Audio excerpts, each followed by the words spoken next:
MS Excel এর আজকের টপিকে আমরা যে বিষয়টা নিয়ে আলোচনা করব এবং যে বিষয়টির কাজ আমি আজকে আপনাদেরকে করে দেখাবো সেটা হলো অ্যাডভান্স ফিল্টার। তো অ্যাডভান্স ফিল্টারে কাজ করার জন্য ডাটার দরকার হয়। এই সোর্স ডাটা থেকে আমরা ক্রাইটেরিয়া সিলেক্ট করে দিয়ে আমরা আমাদের অ্যাডভান্স ফিল্টারিং এর কাজটা করতে পারি। তো ভিউয়ার্স, অ্যাডভান্স ফিল্টারিং এর কাজ করার জন্য আমি আপনাদের জন্য এখানে একটা টেবিল ক্রিয়েট করে রেখেছি। তো এই টেবিল ক্রিয়েট করে আমার এখানে আরেকটা ক্রাইটেরিয়া দিয়ে রেখেছি। তো আমরা এখান থেকে ইনফরমেশন নিব এবং এই ক্রাইটেরিয়া অনুযায়ী আমরা একটা অ্যাডভান্স ফিল্টারিং করে এখানে দেখাবো।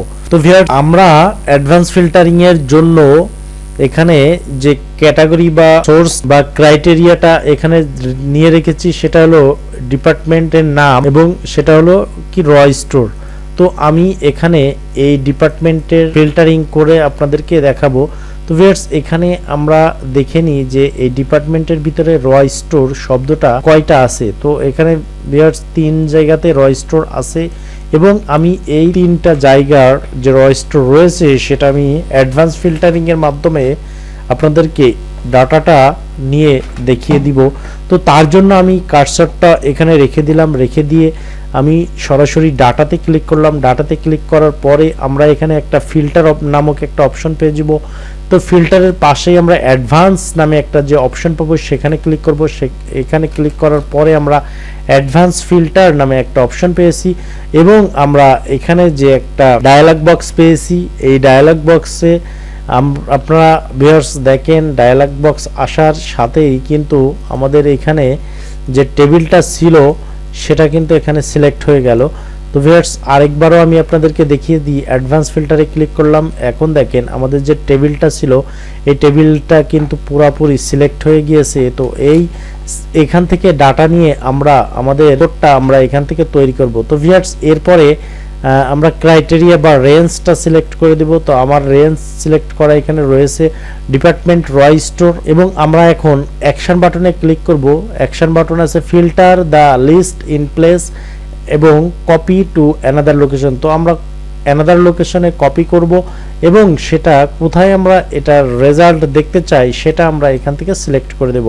তো কপি টু আমি এখানে সিলেক্ট করে দিলাম, দিয়ে জাস্ট ওকে প্রেস করলাম। ওকে প্রেস করার পর ভিউয়ার্স দেখেন আমাদের এখানে যে ডাটাটা ছিল এই ডাটা থেকে আমাদের এখানে সে রিপোর্টটা কিন্তু চলে এসেছে। ডিপার্টমেন্ট আমি সিলেক্ট করে দিয়েছিলাম এবং এখানে ঠিকঠাকভাবে ফিল্টারিং হয় কিনা সেটা দেখার জন্য আমি এই অপশনগুলোটা আমি কালার করে রেখেছিলাম এবং ভিউয়ার্স দেখেন এখানে যে 3টা কালার করা ছিল সেটা কিন্তু এখানে চলে এসেছে। একইভাবে আমি আপনাদেরকে অন্য ডিপার্টমেন্ট বা অন্য রেঞ্জ বা ক্রাইটেরিয়া সিলেক্ট করে কিভাবে আমরা অ্যাডভান্স ফিল্টারিং করব সেটা দেখিয়ে দিই। তো ভিউয়ার্স, তার জন্য আমাকে সর্বপ্রথম কার্সরটা রাখতে হবে যে কোনো জায়গাতে টেবিলের মধ্যে। তো টেবিলের মধ্যে যে কোনো জায়গায় কার্সরটা রাখার পরে আমি চলে যাব ডাটাতে। ডাটা থেকে ফিল্টার অ্যাডভান্স ফিল্টারে ক্লিক করব। অ্যাডভান্স ফিল্টারে ক্লিক করার পরে ভিউয়ার্স আমরা দেখতেছি অ্যাজ ইউজুয়াল আমাদেরকে অটোমেটিকভাবে এখানে টেবিলটাকে সিলেক্ট করে নিয়েছে এবং আমি এখান থেকে যে ক্রাইটেরিয়া দেখাবো সেটা আমি এখান থেকে সিলেক্ট করে দেব। তো আমি এখানে ডিপার্টমেন্ট ক্রাইটেরিয়া দেখিয়েছি।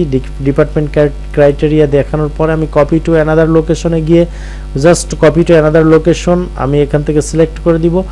এখানে ক্লিক করে আমি জাস্ট এখানে সিলেক্ট করব। সিলেক্ট করে দেওয়ার পরে আমি এখান থেকে ওকে প্রেস করব। ওকে প্রেস করার পরে দেখেন ভিউয়ার্স আমরা এখানে আমাদের যে ফিল্টারিং এর কাজটা বা অ্যাডভান্স ফিল্টারিং এর যে কাজটা আমরা এখান থেকে পেয়ে গেছি। তো আমরা মূলত এখানে ক্রাইটেরিয়া দিয়েছিলাম department finance and civil engineer. তো আমরা ফাইন্যান্স অ্যান্ড সিভিল ইঞ্জিনিয়ারিং এর যে এমপ্লয়িগুলো রয়েছে তাদের ইনফরমেশনটা আমরা কিন্তু এখান থেকে ফিল্টারিং এর মাধ্যমে আমরা পেয়ে গেলাম। তো ভিউয়ার্স দেখেন এখানে ফাইন্যান্স অ্যান্ড সিভিল ইঞ্জিনিয়ারিং এর রিপোর্টটা কিন্তু এভাবে চলে এসেছে। তো আপনারা চাইলে এভাবে স্যালারি রেঞ্জ এবং মেল ফিমেল দিয়ে আপনারা যে কোনো ডিপার্টমেন্ট বা যে কোনো নাম বা ক্রাইটেরিয়া দিয়ে আপনারা এখান থেকে ফিল্টারিং এর কাজটা করে ফেলতে পারেন। তো ভিউয়ার্স, আশা করি আপনারা ভিডিওটা বুঝতে পেরেছেন। ভিডিওটা যদি বুঝতে কোনো সমস্যা হয় এবং কোনো প্রশ্ন জেগে থাকে অথবা নতুন কোনো ভিডিও আপনাদের জন্য দরকার হয় তাহলে অবশ্যই কমেন্ট বক্সে জানাবেন এবং ভিডিওটা ভালো লাগলে লাইক দিবেন এবং চ্যানেলটা সাবস্ক্রাইব করবেন তো অবশ্যই। আজকে এই পর্যন্তই, দেখা হবে অন্য কোনো দিন নতুন কোনো ভিডিও নিয়ে। ততক্ষণ আপনারা ভালো থাকেন। আল্লাহ হাফেজ।